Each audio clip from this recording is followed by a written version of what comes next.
At the beginning of the story, we see a girl named Miyoko hanging herself in the middle of a classroom, surrounded by 4 other students who watch but fail to stop her. Moments later, Miyoko takes her own life. Then, another girl named Yoo-ra, Miyoko's best friend, enters the classroom in a desperate attempt to save her. However, it's already too late. Miyoko dies on the spot. Yoo-ra sits on the floor and cries uncontrollably. Suddenly, Miyoko's spirit appears before her, whispering, "You should have saved me." In the next moment, Yoo-ra wakes up in fear, realizing it was just a nightmare, but the memory was real. 10 years ago, Yoo-ra's high school best friend, Miyoko, had taken her own life in the exact same way. These nightmares continue to haunt her, hinting at a dark and painful secret that we will uncover later. Yoo-ra decides to message her old high school friends and meet them that evening. Later that night, Yoo-ra arrives at the meeting spot and joins her friends, the same 4 people who had been standing around Miyoko and her dream. 2 of them are boys, one named Jin-Tae, and one is a girl who is Jin-Tae's close friend. Another mutual friend of Yoo-ra's also joins them. While they're talking, Yoo-ra takes Jin-Tae outside for a private conversation and asks him, "Do you remember Miyoko?" Jin-Tae hesitates for a moment before replying, "No, I don't remember anyone named Miyoko."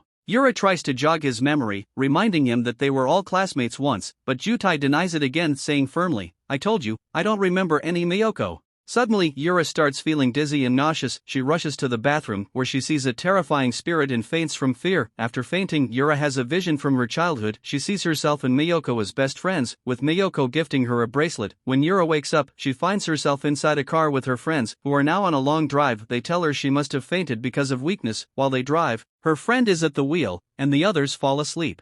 Leaving only Yoo-ra awake, her friend asks softly if she's feeling any better, but Yoo-ra doesn't respond. When he glances back, he sees a horrifying spirit, and the scene suddenly cuts to black. In the next scene, Yoo-ra and all her friends find themselves inside the same classroom from Yoo-ra's recurring nightmare. Everyone is confused about how they ended up there, and no one has their cell phone anymore. Yoo-ra looks around and realizes that it's her old high school classroom. The others agree, puzzled and frightened. One of Yoo-ra's friends has also injured his leg and can barely walk. Then, we're shown a flashback from their high school days, a time when Yoo-ra wasn't friends with this group but desperately wanted to be. However, Jin-Tae's friend used to bully her, and Miyoko once told Yoo-ra she didn't need to stoop to their level. Miyoko advised her to tell a teacher instead, saying there was no need to join a group that didn't value her. But Yoo-ra ignored her friend's advice. She just wanted to fit in the present. Yoo-ra suddenly disappears from the classroom. Everyone assumes she might have gone into another room. Jin-Tae's friend steps out to look for her and spots Yoo-ra standing in the hallway, but Yoo-ra's eyes are completely white, terrifying her. She runs back to the classroom, shaken. Yoo-ra's friend decides they need to find her and sends Jin-Tae's friend and another boy to search. Reluctantly, Jin-Tae's friend agrees and leaves the room.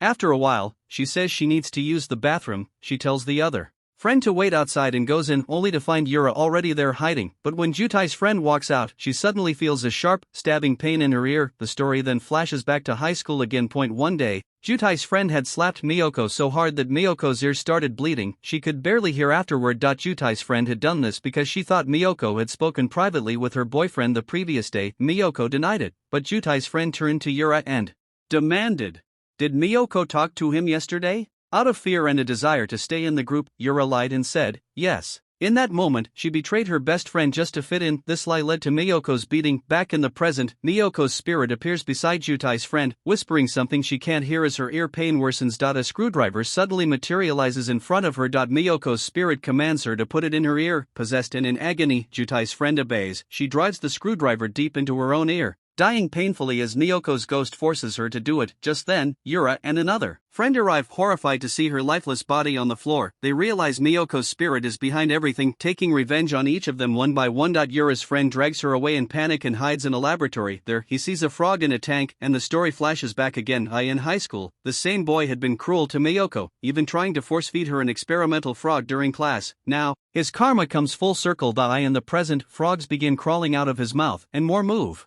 inside his body. Yet he screams in agony, but no one can help. Desperate to end the pain, he grabs a surgical knife and cuts open his own stomach to release them, dying in a gruesome, torturous way. Now only Jin-Tae and one other friend are left. Jin-Tae goes looking for the others, leaving his friend alone. The remaining friend starts to panic, thinking everyone has abandoned him. As he searches the halls, he sees Miyoko's ghost standing in a classroom and runs in terror. He trips, injures himself, and falls hard. Miyoko's spirit then drags him into the darkness, and his life ends there. To understand why Miyoko's spirit is doing all this, we flash back to the night of her death. We learn that one of Yoo-ra's friends had lusted after Miyoko. Knowing this, he manipulated Yoo-ra, her own best friend, into helping him. Yoo-ra lured Miyoko to the school gym, pretending she had lost the bracelet Miyoko had once given her. When they arrived, the boy signaled Yoo-ra to leave, and naively she obeyed, abandoning her best friend that night. The boy assaulted Miyoko in the dark gym. Returning to the present, we see Yoo-ra crying and begging Miyoko's spirit to stop. Please, you've taken revenge on everyone, she pleads, but Miyoko's ghost replies coldly, I haven't finished yet.